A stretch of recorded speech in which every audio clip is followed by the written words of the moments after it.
Okay, so this is the Sinai Peninsula, surrounded by the two blue seas, and then south of it, down south, that's the Red Sea, which connects to the Indian Ocean. And this red spot here, this is Sharm el-Sheikh, which is the southmost city in Sinai, and it's just a beautiful resort, a beautiful blue sea. We took a boat ride to something we call the Big Blue, you know, this amazing bluish color. I don't know if you can see how beautiful and special the color of the sea is. I don't know what does the zoom do to this color, but I mean, I can truly see the beauty. So when my kids were little, so they always referred to the, you know, the deep part of the sea where they were not allowed to as the Big Blue. So even though now they're old enough, we still call it the Big Blue. So that's the Big Blue behind me. And what you can see also behind me is a tiny little island here. This is the island called Tiran. And the Straits of Tiran, which are right behind me here, this blue sea, is the reason for the 6 Days War to begin, because the Egyptians blocked the Straits of Tiran in order to prevent ship from coming in and out of Eilat port. So this is the Egyptian territory, both the island and the mainland of Sinai. But as soon as this was blocked, so, you know, they cut off the port in Eilat, which is something we could not afford. So, you know, for me as an Israeli, when I look at this beautiful sea, I always think of the 6 Days War, and I'm always so happy that, you know, right now we just sail around and just have fun, and God willing, there will be peace for us and the Egyptians and everybody in the world. This is another amazing, really amazing spot due to some special underwater currents. There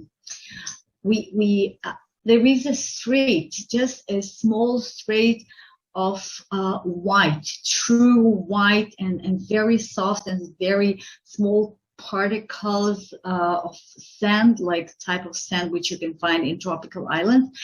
And this strait of white sand is right in the middle of the sea. So you sail, and then you get to this shallow part, and then you walk in the water, and here you are on the beach, which is in the middle of the sea. It's sort of a sandy island. So it's another great place. Okay. So having said that, I highly recommend you to visit Sinai and especially Sharm el-Sheikh. And now I will start talking about what I'm supposed to talk about, which is the Golan Heights Above and Beyond, Part 2. This is a pay as you wish presentation, so you have the PayPal address, and your support is highly appreciated. So just for those who did not participate in the previous presentation about the Golans, which was like 3 weeks ago, what are the Golans or the Golan Heights? This is the northeast part of Israel. So what you see now on the map in front of you, you see the northern part of Israel. You can see the Sea of Galilee here for reference. You can see the Mediterranean Sea on the west side. And then, of course, we have Lebanon up north. And we have Syria on the right-hand side. And we have Jordan down south. So whatever is yellow here are the Golan Heights. And you can see the two colors. One, the main part, the yellow sort of part, is the land which used to be Syrian before 1967, and then it was taken over by Israel and then annexed according to the Israeli jurisdiction, and then it was approved by Trump some 2 years ago. So. And the brownish part, which is up north, starting from Quneitra and further, that's the land which was taken over by Israel in 1967. But then it was returned to Syrians under special, special jurisdiction. So today it's a demilitarized zone, which is sort of off limits for Israel and Syria as well. So we are talking about, a small size of territory, which is Israeli, and the Syrians claim it to be theirs. So what I would like to do today is to travel virtually around the Golan Heights and to see some more sites which we did not visit 3 weeks ago. So the Golan Heights are the geologist's paradise. I mean, there are not that many people living there, only about 40,000 people. There are, over 30 communities, but very small communities. And the rest is geology, especially basalt, rock which originates in volcano eruptions, ancient volcano eruptions, and a lot of cows. So if you are a geologist, so this is your dreamland. So let's talk a little bit about the geology of Golans really shortly, because I know that most people are not so much fascinated by it. I would like to say a big thank you to this guy whom you see. Yeah, the bald guy. His name is Aryeh Bar. He is a tour guide, and he's a specialist in making some tools to like teaching devices, which every single tour guide in Israel will use. So these pictures you will see now, they were made by him. So the first part of the creation of the Golan Heights was the formation of sedimentary rock, which means that once upon a time, long ago, millions of years ago, the Golan Heights were not Golan Heights, but rather a low area which was underneath the sea, which covered the entire land of Israel. And so we had sea, deep sea, shallow sea, and then we had a lake, a deeper lake, less deep lake, and therefore we have quite a few layers of sedimentary rock. Primarily, we are talking about limestone and dolomite. Later, we have the beginning of the fold, which was partly created by the Syrian African rift. So now you can see that we still have the sedimentary rocks, but now they're not smooth. And because of the fold, we start having cracks. These cracks go all the way underground, deep underground.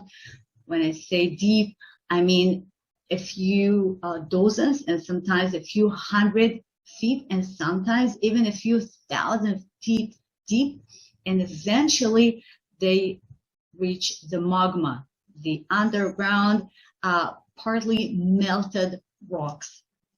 And that magma starts penetrating through the cracks, and the underground pressure pushes it up there, up until this folded, this plate-looking part of the land of Israel, which is known as the Golan, becomes covered by basalt. Okay.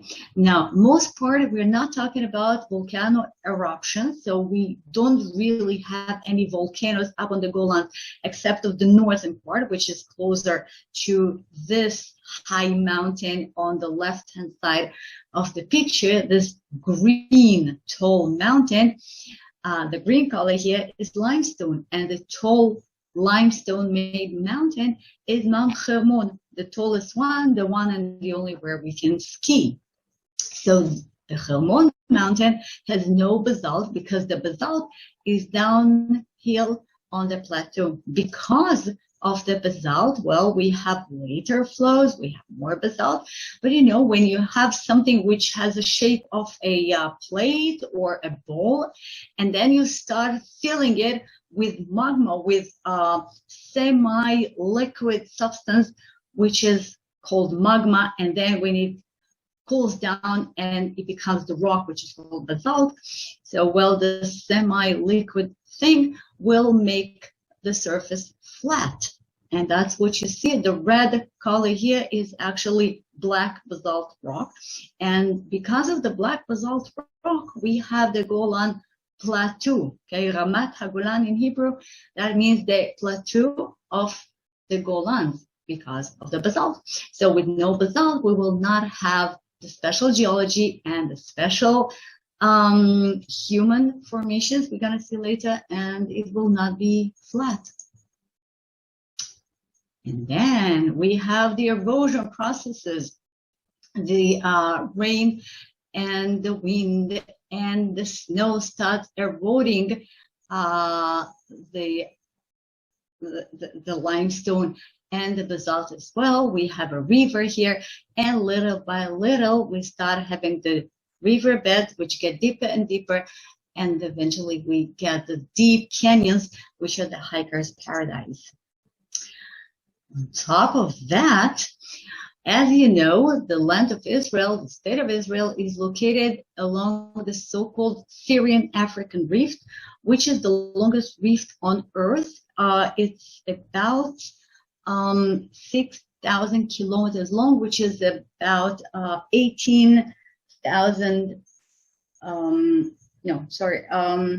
6,000, that's about 4,000 miles long. A Syrian African Rift, which starts in Syria and ends up in Africa, specifically in Ethiopia. Now we have two different tectonic plates on both sides. One tectonic plate is where the Galilee is located, and actually the rest of Israel. While on the other side, we have the tectonic plate where the Golan and the Hermon Mount and Syria and Jordan are located.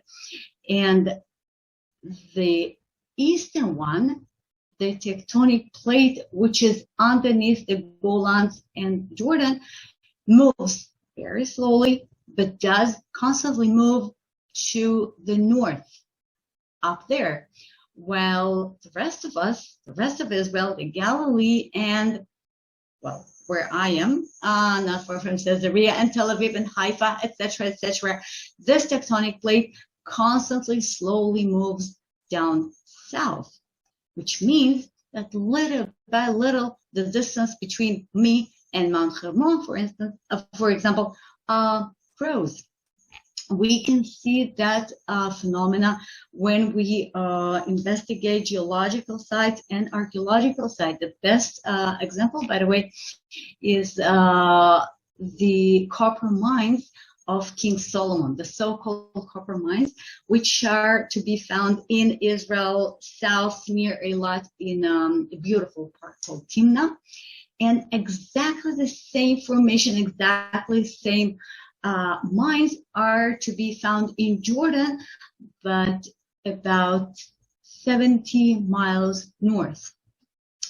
The bottom line of what I'm saying is that the Hermon Mount moves north toward Turkey, let's say, and because the Golan Heights are bumping into the Hermon Mount, so Mount Hermon is getting higher and higher.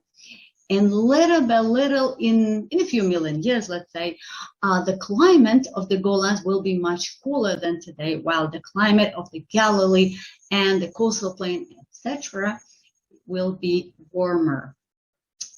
On the way, the Sea of Galilee was created, and the Hula Valley, and down south, the Dead Sea. So, well, you cannot escape geology here. This is what we have today: Hermon Mountain, Golan Heights, and the Gilad Mountains, which are in Jordan. Because this is such a geological paradise, we have a beautiful geological park, which is called Avital, located at the footsteps of Mount Avital. I don't think you are familiar with this mountain, but most of you are familiar with another mountain which is right next to it, like really next to it, and this is Mount Bental. Mount Bental is the place where you have an Israeli base, which is which was never used, and because of that, you can get underground and walk through this trenches. And there is also a beautiful coffee shop called Coffee Anan, and a beautiful lookout overlooking Syria. So I guess quite a few of you are familiar with Mount Bental. And next to it, there's Mount Avital, at the footsteps of which we have the geological park with these conusses, which represent volcanoes, because in the northern part of the Golans, we do have volcanoes, and we did have volcano eruptions tens of thousands years ago. Don't worry about it.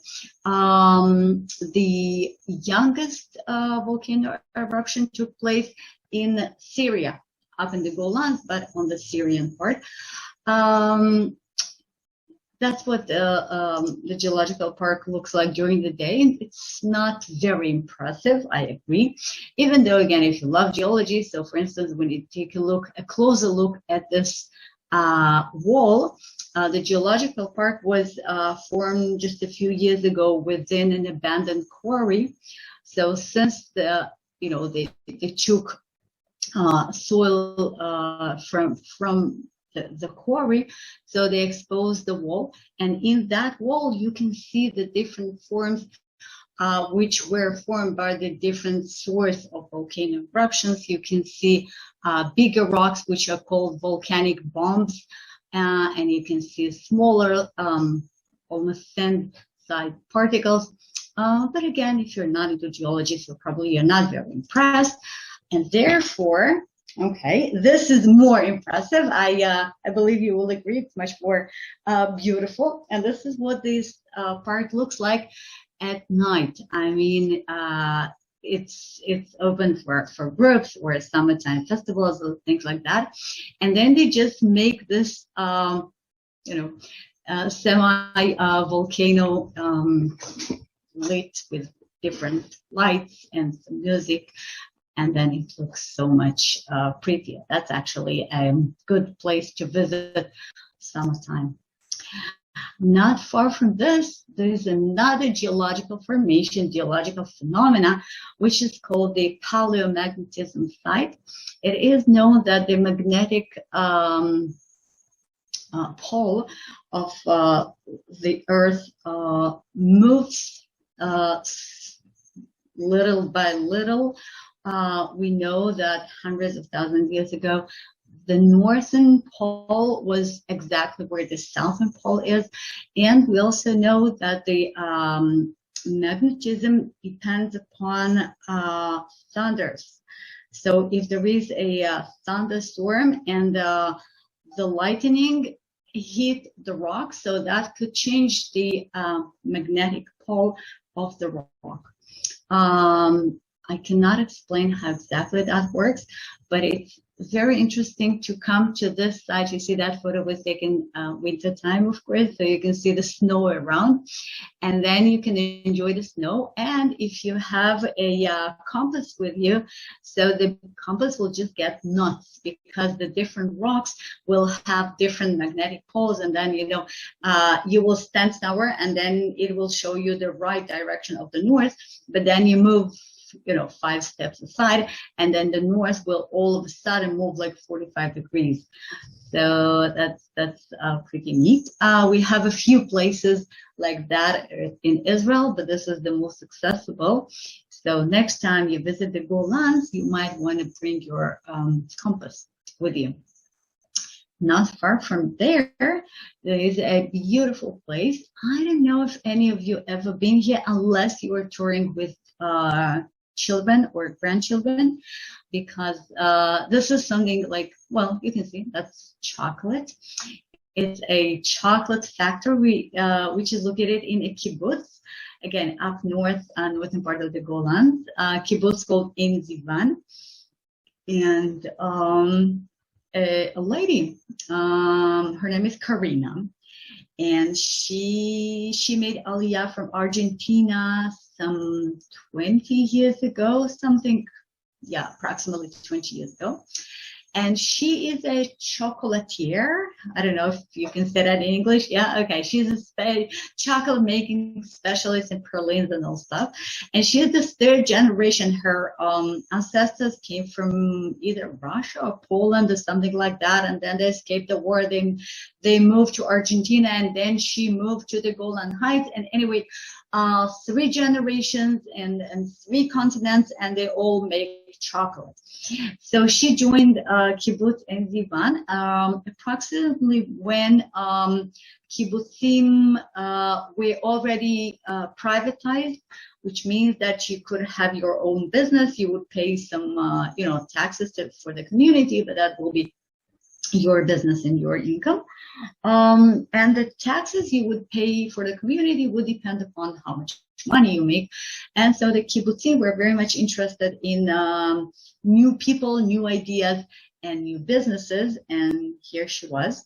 So she started a business. She opened a little chocolate factory, and she has all sorts of chocolate.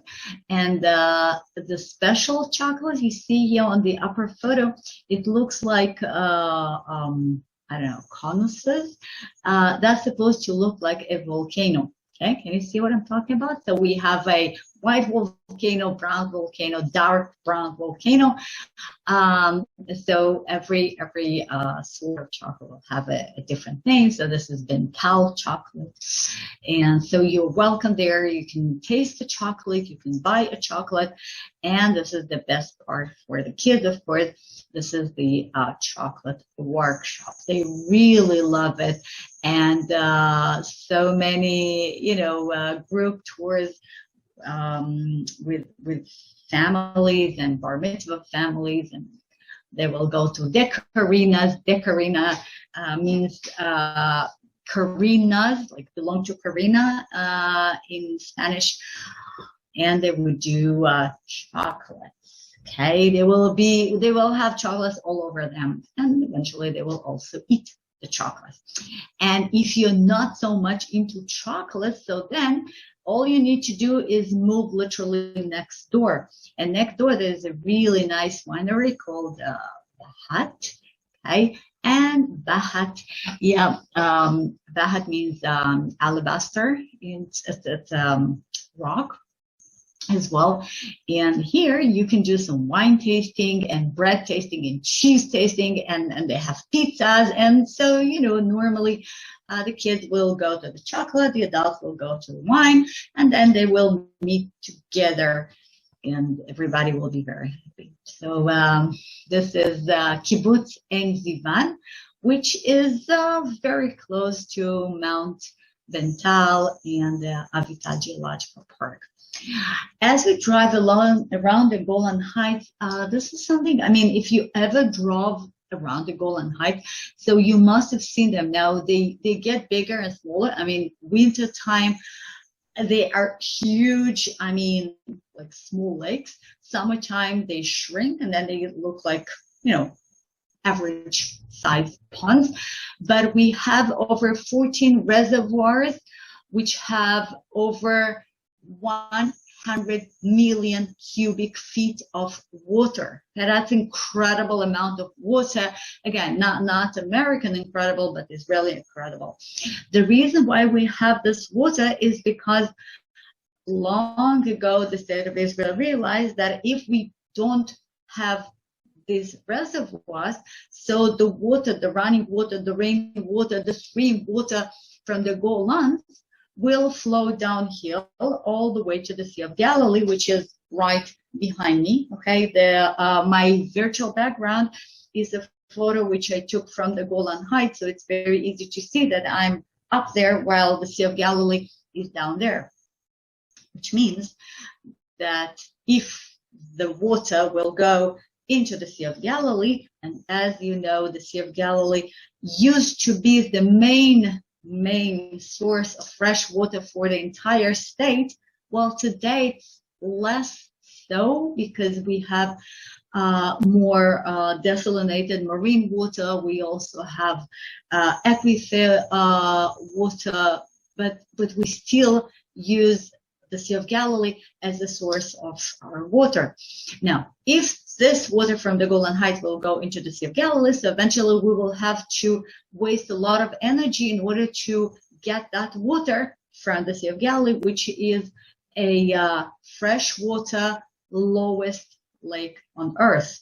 So that's minus 600 feet, okay, 600 feet below sea level. While if we want to use the water from the Sea of Galilee in Tel Aviv, so we have to, lift it for that 600 feet. So in order to spare energy, the state of Israel built dams and created this big and beautiful reservoirs up in the Golan, which makes a lot of sense because, we store the water wintertime and then it's used for irrigation and whatever needs up there. But we tend to forget that this water doesn't make its way to the lake, and therefore the level of the lake gets lower. I don't know if you ever, I don't know if you're familiar with this commercials we used to have about close the tap and when you take a shower, so not more than 5 minutes. Ilana, I can see that you are familiar with it. And don't irrigate your lawns and don't wash your car and do you have to save water because the level of the Sea of Galilee is dropping. But one of the reasons why it's dropping is because the water is up there in the Golans. So that's just something, to keep in mind. And the other thing we don't tend to connect so much, but the fact that we have so much water stored up in the Golans also affects the Dead Sea, because most of the water stored here otherwise would flow downhill into the Sea of Galilee or flow downhill into the River Jordan, which flows into the Sea of Galilee. Okay, but part of the water, approximately 1/4 or so of the water, would normally flow into the Yarmuk. Now, the Yarmuk River, which separates the Golans from the Hashemite Kingdom of Jordan, this one goes into southern part of the Jordan River, and then it flows into the Dead Sea.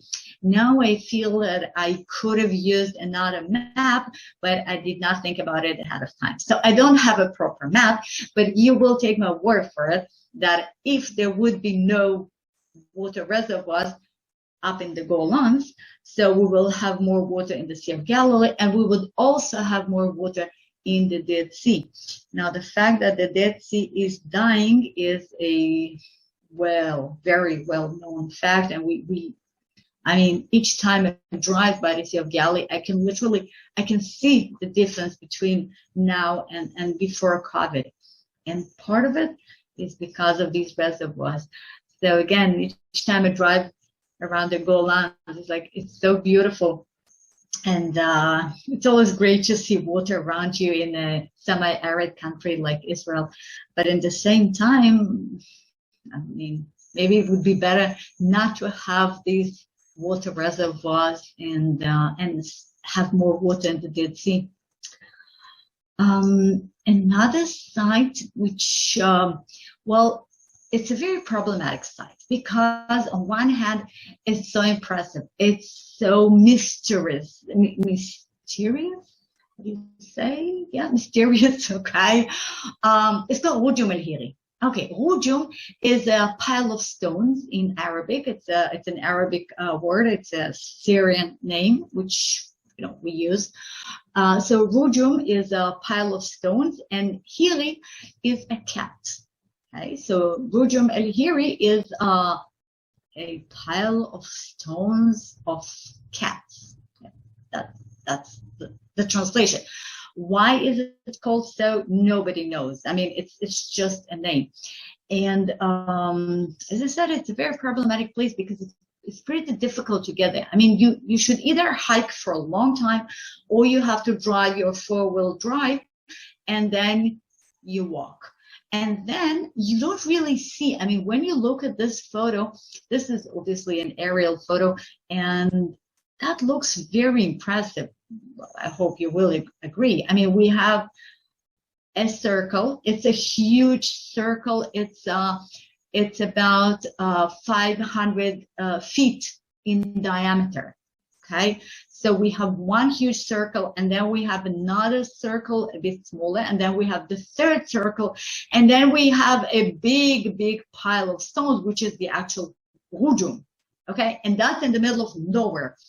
The thing is that you have to fly above in order to see how beautiful it is. When you're down there, it is less impressive. That's what you see. Okay, this is what you actually see when you finally make it, and you see it's a very long pile of stones. This is the outside circle, the biggest circle. Basically, when you get there, you feel like that's it. Okay, so remember, we have one circle, second circle, third circle inside, and then we have a structure, and that's what this structure looks like. It's a big pile of stones with one entrance. Okay, so on the upper photo you can see the entrance from outside, and on the lower photo you can see the same entrance but from inside. And this is a grave. Now, most archaeologists agree that the grave was built much later than the circles. So thousands of years ago, nobody knows how many thousands, but like thousands of years ago, we had the circles, huge, gigantic circles, which apparently are good for nothing.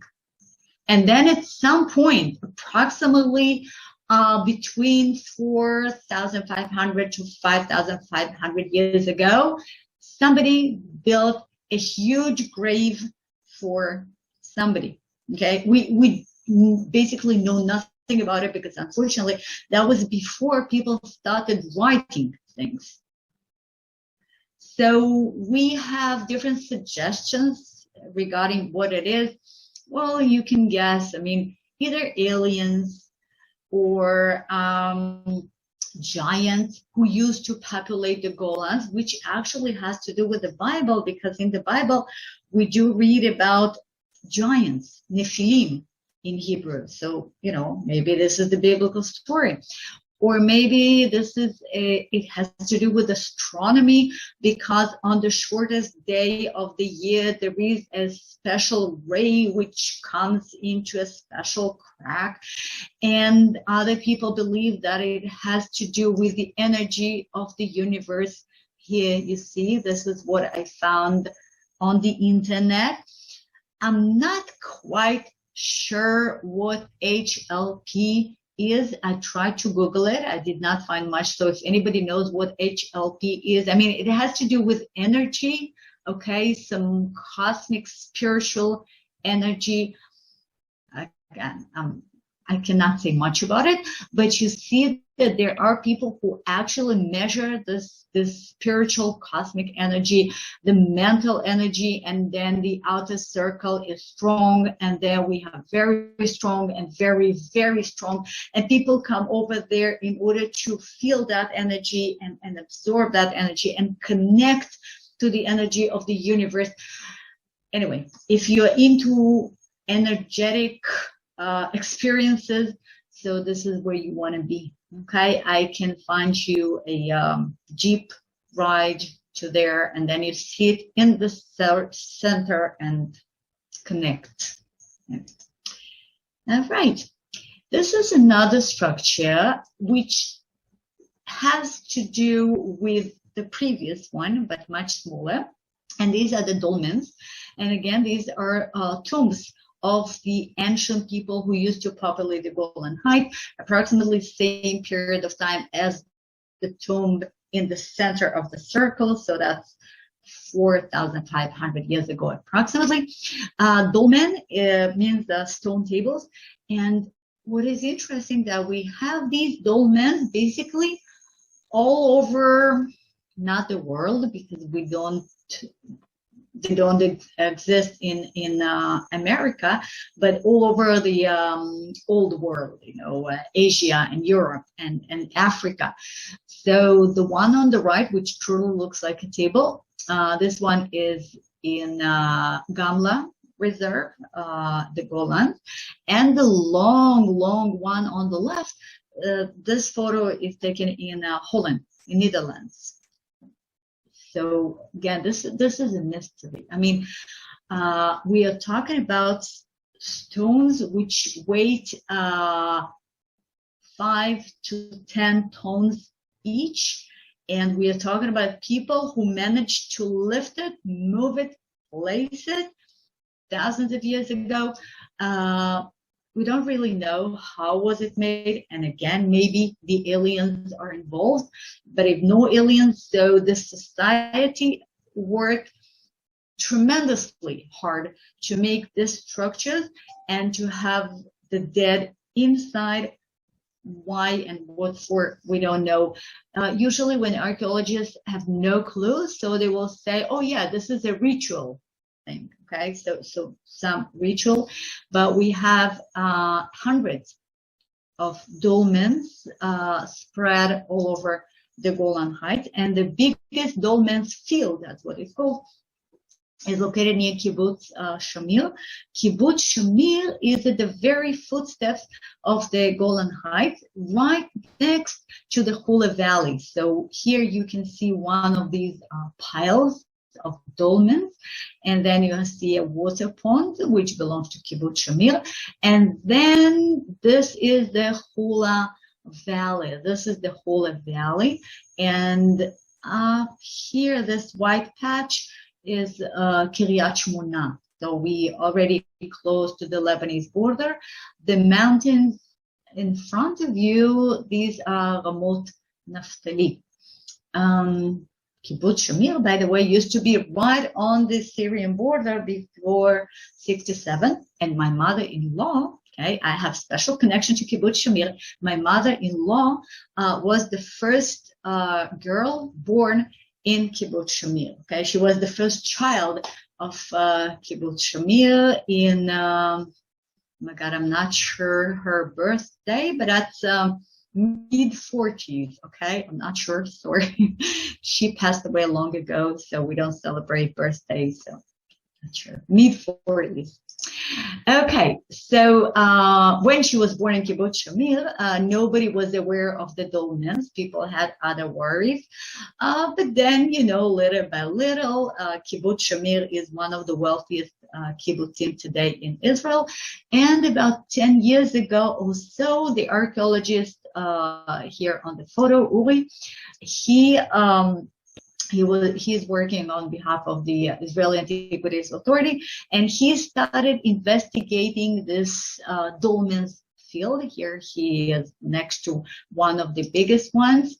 Okay, this is another dolmen. You see, it's like pile of stones with an entrance. You see that opening here. So here we get closer. You can crawl inside if you really feel like it.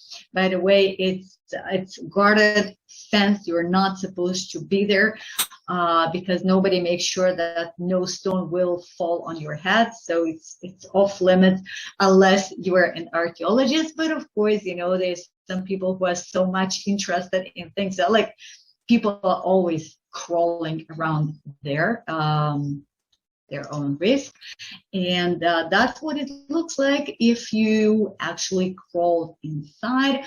I don't think I would do it, especially it's an ancient grave.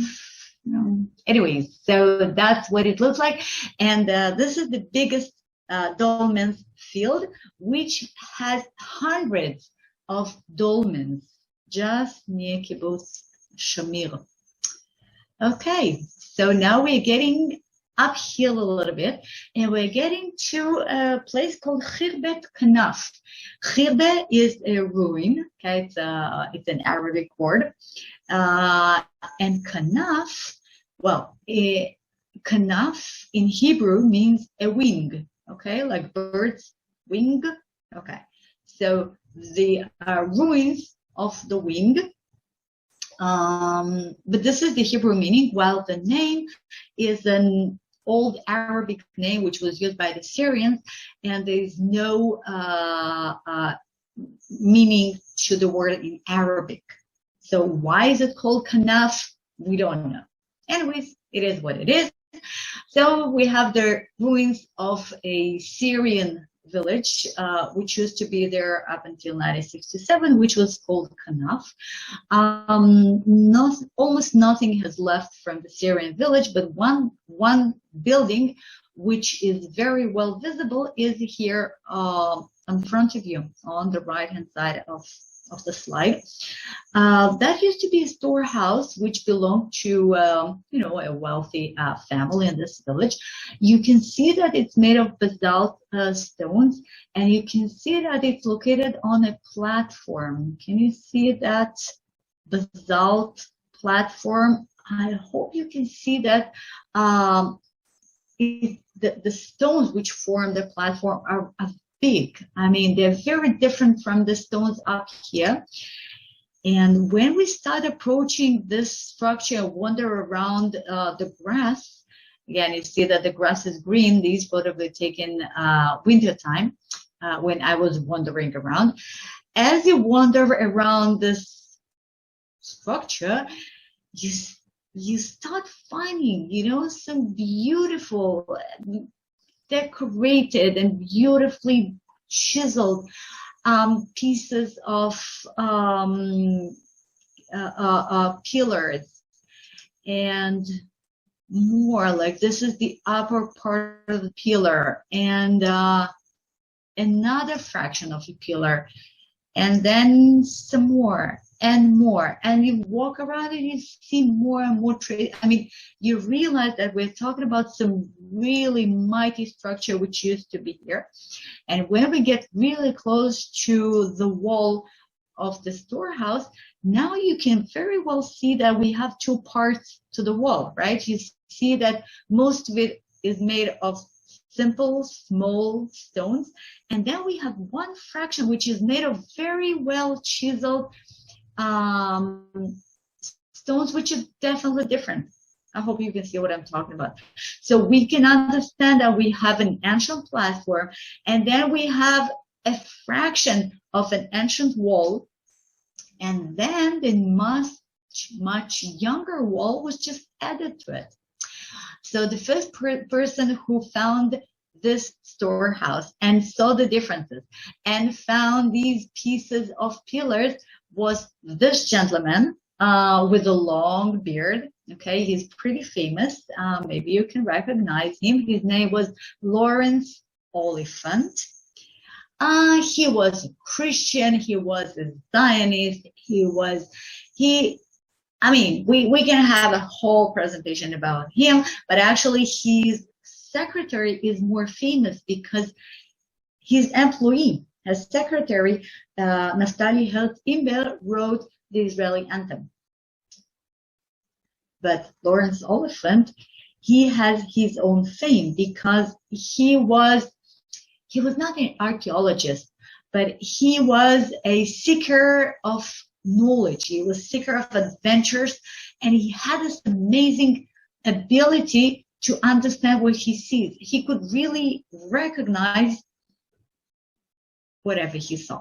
So one example is the ancient and now partly restored synagogue of Ein Kshatot, El Kanatir. I took you there virtually at some point. And he was the one who made it the first European, the first scholar who made it to this Khirbet Kanaf, to the Syrian village. He saw the wall, which has two parts to it, and he said, hey, I'm sure we have something really ancient here. I'm sure it is a synagogue. Why he was so sure? Well, that's a good question, but he was so sure that we are talking about an ancient Jewish village with a synagogue. So he was walking around, and then he found something which might be proof. You will see it in a minute. Years later, another gentleman made it to the same spot and came to the same conclusion. This gentleman with glasses, he is Professor Eliezer Sukenik. He is the father of Professor Igael Yadin, who excavated Masada, and Professor Sukenik was the one who bought the first Dead Sea Scrolls. So again, he has his own fame. So he made it to Khirbet Knaf, wandered around, saw the pieces of pillars, he saw the wall and said, hey, we are talking about ancient Jewish town with a synagogue, of course. Okay, this is another angle where you can see part of that platform. It's so obvious that we had something ancient and beautiful, and then we have just the storehouse. So this is what Khirbet Knaf would look like some 15 centuries ago. A little hill, a Jewish village, and then up on top, exactly as the scriptures told us, there was the biggest, the most beautiful structure of the village, and this is, of course, the synagogue. So this is what the archaeologists believe the synagogue looked like. All these photos you're going to see with the reconstruction of the synagogue and stuff are from a wonderful book, which is entirely dedicated to the ancient synagogues of Israel, written by Daphna Meir and Iran Meir, archaeologists. So I really appreciate Daphna's help here. And now, well, this is what the magnificent doorway of the synagogue would look like. Or again, this is the archaeologist's understanding. According to this decorated stone, which was found near the synagogue, and according to this beautifully decorated stone, which is still present in the wall. I hope you can see. It's a bit difficult, but if you look really carefully, you will be able to see a cluster of grapes. Can you see the grapes here? Okay, so we have one cluster of grapes here, another cluster of grapes here, which is a very typical decoration, not necessarily Jewish, but very typical to this period of time. And that's really hard to see. If you can't see, so you'll take my word for it. But down here, we have a bird, one bird, and then we have the second bird here, and both are eating the grapes. And Lawrence Oliphant found an inscription, okay, made on basalt stone. Here you can see the transcription he made, Hebrew letters, okay, it's really difficult to read. Lawrence Oliphant, he wrote down precisely what he found, but he could not read it because he did not speak Hebrew. Later, the same inscription was read by Professor Eliezer Sukenik, and this is an Aramaic inscription with a dedication with Yosei Bar Chalafo Bar Chana. Okay, it is a dedication to somebody. We know nothing about this gentleman, but apparently he donated a lot of money for the synagogue. That inscription was found just laying down in the grass by Lawrence Oliphant. Later, the same inscription was found by Eliezer Sukenik, and later it disappeared. So unfortunately, this inscription does not, I mean, apparently somebody just took it away, you know, maybe a Syrian citizen has this inscription as part of the wall of his house. Who knows? But it does exist. But, you know, luckily we at least know what was on it. So we will take a final look from this beautiful Khirbet Knaf overlooking the Sea of Galilee. We're only about less than 2 miles away from the Sea of Galilee. And yeah, let's get into the building. You see some broken, maybe part of a door, and then pieces of floor which belonged to the synagogue. And nearby, this is an amazing find. I mean, this is very rare. They found an amulet. They found a amulet made of copper with long Aramaic inscription, which is really impossible to read. But the specialist made it.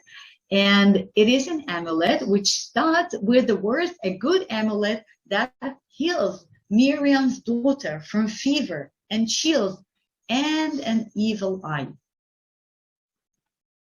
I don't know, maybe she had COVID, fever and chills. That reminds me of something. Anyway, one of the very few amulets which were ever found, and this one is about 15th century old. Hamat Gader. Hamat Gader, I guess you're all familiar with it. The hot springs, which are at the southern end of the Sea of Galilee. This is what they look like today. They used to have alligators and crocodiles farmed there. It no longer exists for some reason. After COVID, they just took it away. So now we have the hot springs, but no crocodiles. During COVID, by the way, Hamat Gader was closed, just like anything else. And so many people discovered, I mean, it was known prior to that, but during COVID, it became so popular. This is a Syrian structure, which is located next to Hamat Gader, sort of behind it, like right on the Syrian border. It's called a Junas spring. There are a total of 5 hot springs which form Hamat Gader. And well, the structure doesn't look like much, as you can see, but on the other hand, it's free of charge. And because it's no man's land, it was not closed during COVID. And then you had like dozens of people who just got there and enjoyed the thermal mineral water for free and with no COVID restrictions. I mean, that became sort of a gathering place for whoever does not want to obey COVID restrictions. So now Hamat Gader reopened, but still it costs money. So if you don't want to pay, so that's where you want to go. I see that I start running out of time, so I will make I have a long story about Hamat Gader. I keep running out of time, like constantly. Okay, so I will show you, maybe you just Google it. I mean, it's a beautiful video about the Roman baths of Hamat Gader with some really beautiful structures to it. But the point is that, okay, this is a photo which is taken from inside the Roman baths of Hamat Gader. So, okay, Roman bath, Roman wall, and then right in front of you, you can see something which is not Roman at all, and this is a minaret. I mean, this is a part of a mosque, which was a Syrian mosque, again, you know, before 1967, and this one has to do with our most famous ever Israeli spy, and this is Eli Cohen. So about 10 years ago, 2 people joined forces, Gil Brenner, who is a tour guide, and Yuval Lupan, who is a sculptor, and they created the Eli Cohen Trail, the trail which starts at Hamat Gader. It has 8 stations, 8 stops along it. The first one is in Hamat Gader, and the northeast one is at the footsteps of Mount Bental. The photo here, you can see Gil Brenner on the left, Yuval Lupan, the sculptor, on the right, and he is next to the statue here. This is the statue at the last northern station of the trail, and this is the statue of Nadia Cohen. Nadia herself is right here next to Gil Brenner, and Nadia is the widow of Eli Cohen. So one of the couple of trails, I mean, it's not a hiking trail. You just drive from one stop to the other. So you start in Hamad Gader, and then you drive uphill, the third station with this weird ancient-looking face at the road which ascends to the Golans. And then the fifth station near Kibbutz Eliad, and that speaks about the assassination of Eli Cohen. I mean, there was a trial, and he was accused not in being a spy, but he was accused in unauthorized entrance to a closed military zone, because most of the Golan Heights were military zones under the Syrian law. So he was actually assassinated because he was at the Golan Heights, or at least that was the excuse. So that's the fifth station. The sixth station up in the Golans with the two cypress trees. The seventh station is very often visited, especially on jeep tours in the northern part of the Golans. These are the Syrian headquarters. And that's the last one, the eighth station. The sculpture is called Waiting for Eli, symbolically, of course. I mean, we know that he was assassinated. I mean, there's no question about that. But the Syrians never returned the dead body, so we're waiting for Eli. So with only for the dead body, the Syrians claim that they don't know where it is, and whatever efforts the intelligence made, they could never trace the location of the grave. So that's the statue. Down here it says Mechakim le'Eli, waiting for Eli. And behind it, the phrases from the book of Jeremiah, a voice is heard in Ramah, mourning and great weeping, Rachel weeping for her children, and refusing to be comforted because they are no more. Very, very famous phrase. There's a beautiful song with these words. So that's the end of the trail, and this is also the end of our second tour of the Golan Heights. Thank you so much for joining me. Thank you for your patience, and I hope you enjoyed it. So much, Julia. I know I go to the north, and I've been to the Hula Valley, but I didn't know there were so many other places to go, and now I'm going to call you next time I get there. So thank you so much, and I know a lot of people have questions. Quite a few of them are centered around the chocolate and the wine that you brought. Oh, not around the dolmens, about the chocolate? Okay. No, there's some around there, and then someone brought it up later. So do you want to talk about what next week? We have another schmooze, but after that, we have some exciting. Yeah. Sure. Okay. Get to the questions. If you could tell us a little bit about those. Yeah, of course. Okay, so next week we have a schmooze. I'm not sure I will not be there. I'm going to Croatia and Slovenia next Tuesday. I mean, this coming Tuesday.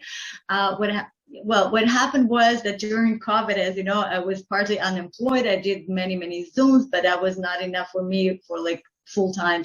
So I started a course for guiding Israelis overseas. I mean, what I do for a living normally is guiding you guys, tourists in Israel. But what I want to do now, on top of that, is guide Israelis across, in other countries. And in order to do that, I need a different license. So I almost finished a course.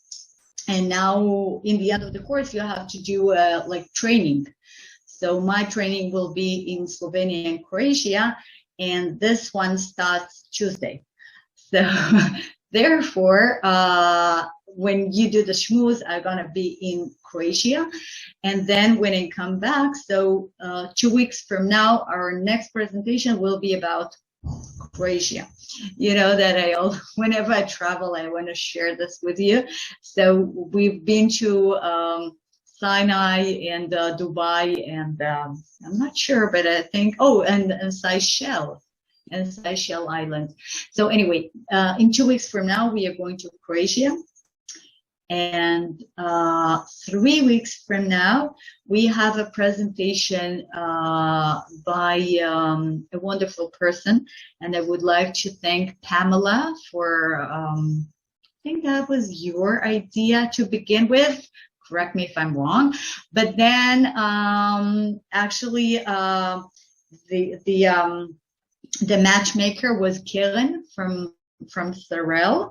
So 3 weeks from now we have a presentation by Brigadier General Ronen Cohen, who is in charge of the logistics department of IDF. So whoever ever participated in VFI on a base, so that was on behalf of the logistics. So he was the head of whatever you did. So Brigadier General Ronen Cohen will be talking about logistics in IDF today, in 3 weeks from now. Okay? Very exciting. So you'll all be getting an email with all future programs, so keep a lookout. Are you ready to go to the questions, Julia? Yeah, sure. I am. Okay. What should I read them to you? Yeah, go ahead. Whatever is easier. Okay. Glauco wants to know, what is the body of water in the Hula Valley, about 1/5 of the Sea of Galilee? Okay, it used to be. I'm not sure if it was 1/5 or 1/4, but it was a very big body of water. Part of it used to be a lake. Part of it used to be a swamp, and part of it used to be wetlands, which would be flooded wintertime, and then they would dry out, summertime. So it was get bigger and smaller and bigger and smaller. But that was the case before 1953. Okay, that's pretty long ago. And then the Israeli government, or better to say JNF, that was the first major project of JNF after the establishment of the State of Israel. The JNF launched this huge project of dehydrating the Hula Valley in order to, turn this wasteland of swamp into farming lands. So when we look at the Hula Valley, so we primarily see the former swamp, which had a lake inside. So today we have the Hula Valley. We have a very small nature reserve called Hula with little body of water. And not far from that, we have another place which is called Agamon, which means a little lake, which is another small part of the Hula Valley, which was artificially flooded about 30 years ago, and then it created a small body of water, and it attracts migrating birds, and it's a beautiful place. Okay, but today we have two very small bodies of water instead of the big Hula body of water. Harry has a few questions. Is the Golan subject to earthquakes? When were the last earthquakes in Israel? Has there been any recent seismic activity to be concerned about? Okay, so the answer is yes and no. Yes, because we constantly have seismic activity. I mean, if you look at a seismographer, so it's not on a daily basis, but on a monthly basis. Okay, it constantly happens because we are next to the Syrian African Rift, and every now and then, approximately maybe once a year, twice a year. So we have it on the news, like, hey, there was a minor earthquake here and there, okay? So it's not a big deal. On the other hand, when we look at history, we know that there is a major earthquake. I mean, a really, serious, damaging earthquake every 100 years, approximately, okay? Approximately every 100 years, we have a major earthquake. And the last major earthquake, okay, and that's, now we come to the point. The last major earthquake took place in 1927. Okay, which means, which means that chances are that another one is coming soon. Okay, and this is something we actually are concerned about, and we have a national program on fixing and fortifying old buildings, and things are done about it, but very slowly because we have other concerns, and we really hope that we will not have to deal with it. Okay, that's scary. So I'm going to switch to the chocolate question. Okay. Which is not really a question. Larry's just wondering if you'll be serving us chocolate. Well, whenever you come over, guys, everybody, you're welcome to come to Israel. You will have chocolate. Well, I hope so. And Gail followed up with, I think she just did virtually. David said, I'm waiting for the wine. So we have a bunch of hungry people here. Gail was talking about, she understands the alternate magnetic field would be frozen into the rock, but not how it would be evidence itself by having a compass show an opposite direction. Well, I'm not sure I understood. I don't think I can answer, Gail. That was too much. Well, I don't think it was I'm not sure it was a question. Larry answered it actually. So okay, great. Thank you. Okay. Oh, Harry answered it. Harry. Thank you, Harry. Yeah. Okay, Gail asked, it looks like Harry and Gail, I just combined your names, are having a conversation here. So let me go past that. Karen is going back to the chocolate. I know we moved past it, but is the chocolate and wine shop kosher? Are they kosher? Yes, they are. Okay. Yes, they are. Why was Imber's name noted? Whose name? Imber's. Imber's. Oh, okay. No, just because I've mentioned that the first person who identified the synagogue was Oliphant. And Oliphant is more, even though, again, I mean, he did quite a few great things, okay? But somehow he is mostly famous as being the one who had an employee whose name was Imber, because Imber wrote the national anthem. I don't see more in the chat, but if anyone wants to unmute themselves and ask questions, you're welcome to. You're welcome. Not too many questions. There was a whole conversation between Gail and Harry because there's magnet. Okay, thank you. Harry, thank you. Okay, well, if you do have any further questions or just want to say something, so you're welcome. Your support is appreciated as well. And I'm looking forward to sharing my next tour with you, my next experience. I mean, I'm very excited. I've never been to Croatia. I know that it's a beautiful place with beautiful nature and beautiful Adriatic Sea. So I'm really looking forward to it. I also in, I guess, August, you're traveling somewhere else. And we're going to see. Not as far as I know. No. Oh, I know it. I travel now to Croatia and Slovenia. Okay. So I will be sharing Croatia, and then I will be sharing Slovenia at some point later. I've been to Slovenia before, and it's so beautiful. It's so green. It's so lush. It's a wonderful destination. So I decided first I thought that it will be one Zoom, but then I thought that it's unfair. They deserve a Zoom each.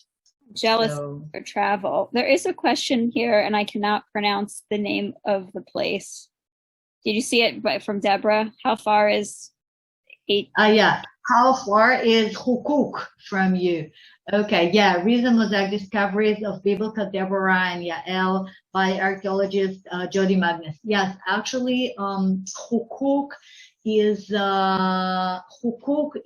in northwest side of the Sea of Galilee. There's a kibbutz called Hukuk, and right next to it, they discovered quite a few years ago now, they discovered a mosaic synagogue, a mosaic floor of a synagogue with quite a few very rarely described biblical scenes, including Shimshon and maybe a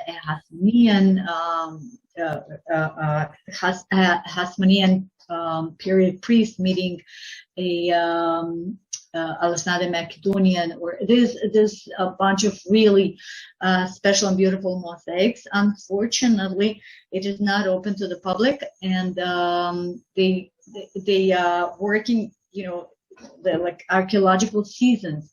So you work for a while, and then when you go away, you cover the mosaic so nobody will damage it. So anyway, so right now the mosaics are covered. It's not very far. I'm looking forward to when they will open it to the public, but they don't. They actually, I think in a week or so, there is a guided tour of the archaeological site of Hukuk with the archaeologists, but we're not sure they will be showing the mosaics because the mosaics are currently covered. So anyway, it's a beautiful and amazing site, and whenever it is possible to visit, so I'll go there and I will be sharing, but I have no idea when that will happen. I wasn't even going to try to pronounce that. I didn't. Hukuk. Yeah. I don't see Gail posting information on Island Road was there when it was, you were there when it was Yugoslavia. Yeah. Okay, 30 years ago that was Yugoslavia. Both of them were parts of Yugoslavia. That's right. Slovenia has national free education through college. I will take foreign students. I imagine a free college education. Okay. Well, I don't think, it's too late for me to go to college in Slovenia. But good info. Okay. Good to know. Anyone have other questions? Or should we let Julia go to bed, seeing as she's in Israel and it's much later in the evening? Where is Neely? Ilana, I haven't seen Neely for so long. She's hiding because Neely is my cat, for those who don't know. She knows she needs to get medication, so she stays away. And I'm not here, and then she'll come out. Okay. She doesn't like it either. She's still on medications. Oh, she'll always be on it, yeah. Oh, okay. It's a chronic thing. She also doesn't like air conditioning. So I do. So she's in the room by the open window, taking in the heat. Right. So, okay, you're not born. Yeah, you're not meant to live in the same climate. And I just have it on very low, but that's even too much. Oh, hi, Don. Do you have a question? Yes, I was wondering if Julia can repost that scene of a field overlooking the Sea of Galilee that took place just maybe towards the end of her presentation. I thought that was a beautiful shot, and I would like to see it again. Sure. Let me go back a little more, Julia. Yeah. I know. I'm trying. It's it's a presentation, Don. She has to get back there. Huh? I was just I don't know why it doesn't let me. Wait a minute. Okay, that's okay. No. Wait a minute. I will. Okay. I have a picture of it in my mind, and maybe that'll be good enough. It was just before the stones of the. Okay. No, the thing is that for some reason it doesn't want you go back. I'm trying to believe me. I'm trying to go back. It just. I understand. Please don't trouble. Your memory, Don, or you can Google it. Don't trouble yourself, please. No, but maybe. Wait. I should be able to figure it out. I mean. When will the tape be on the Oh yeah, this will be eventually. This will be on YouTube, and you can look Okay. back on there, Don. Okay. I And will do that. days that she Thank you, Julia, for trying. And Great. thank you. You're most welcome. I'm sorry, I have no idea what's. Don't worry about it. Yeah, oh, look on the recording. Don't worry about it. Okay, now I think I got it now. Okay, which one is it? It was towards what? It was overlooking the Sea of Galilee from a higher place, and the forefront of the picture was a field with beautiful colors. That's it, Don. Yeah, that's it. Yeah. That's it. Okay. Oh, okay. I'm proud. This is my photo. I mean, I took it. Can I take a picture of that on my screen? Would you let me do that? He wants to take a screenshot. Can he take a photograph? Yeah, of course. Thank Gladly. Probably. Okay. So this is the view of the Sea of Galilee from Khirbet Kanaf. Thank you very much. You're most welcome. Okay. All right. All right. Thank you so much, Julia. And thank you, Ilana. see you in 2 weeks, right? Right. See you in 2 weeks. Take care. Stay well and safe and healthy. And I hope you see as well. And you're welcome to Israel. In reality, chocolate and wine is on the house. Okay. Bye, everybody. Have a wonderful trip. Thank you. Have a good trip. Thank you, Lila. Thank you, Maureen. Have a good time at the wedding, Julia. Pam, you're back. Pardon? Have a good time at the wedding. Oh, thank you. Yeah, I'm going to a wedding tomorrow. That's true. Thank you for reminding me. I'm so much into Croatian Slovenia. That's Pam's here to remind you of your schedule. So good. People know what I should do. Okay. All right. See you till bye. All right. Night. Pam, you kept having issues with your. Wouldn't let me talk to you. I'm telling you, still with my computer. I mean, I've had technicians